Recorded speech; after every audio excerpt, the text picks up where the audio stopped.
কোনো এক গায়ের বধুর কথা তোমায় শোনাই শোনো, রূপ কথা নয় সে নয়। জীবনের মধু মাসের কুসুম ছিঁড়ে গাথা মালা শিশির ভেজা কাহিনী শোনাই শোনো।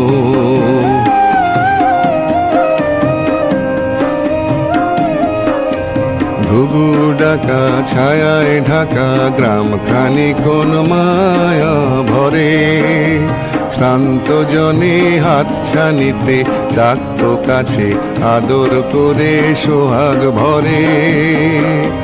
নীল শালুকে দোলন দিয়ে রং ফানুষে ভেসে, নীল শালুকে দোলন দিয়ে রং ফানুষে ভেসে, ঘুম পুরিশে ঘুম পাড়াতো এসে কখন জাদু করে ঘুম রাজে।